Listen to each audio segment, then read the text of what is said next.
Buongiorno e benvenuti nel piccolo giardino di Monfestino.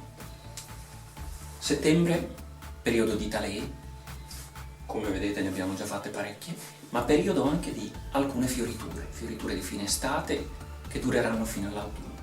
Finalmente è fiorita una orchidea magnifica che abbiamo da anni qui con noi, che però non teniamo qui in veranda al coperto, ma è un'orchidea molto resistente che teniamo all'esterno, che si chiama Trichirtis hirta.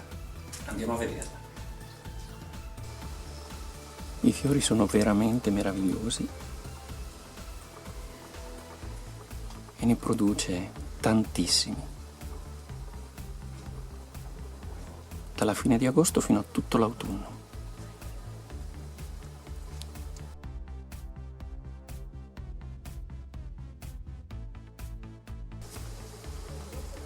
La Trichirtis hirta è una perenne rizomatosa, stolonifera abbiamo visto. Si vedono questi steli lunghi e fioriti, famiglia delle liliacee.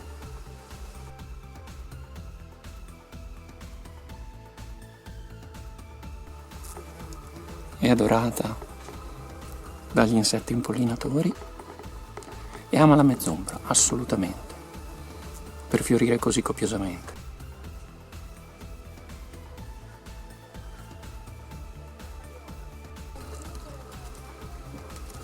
La sua origine è himalayana, giapponese e delle Filippine, ma adesso basta con le parole. Godetevi la bellezza della Trichirtis hirta, l'orchidea del rospo, il giglio del rospo.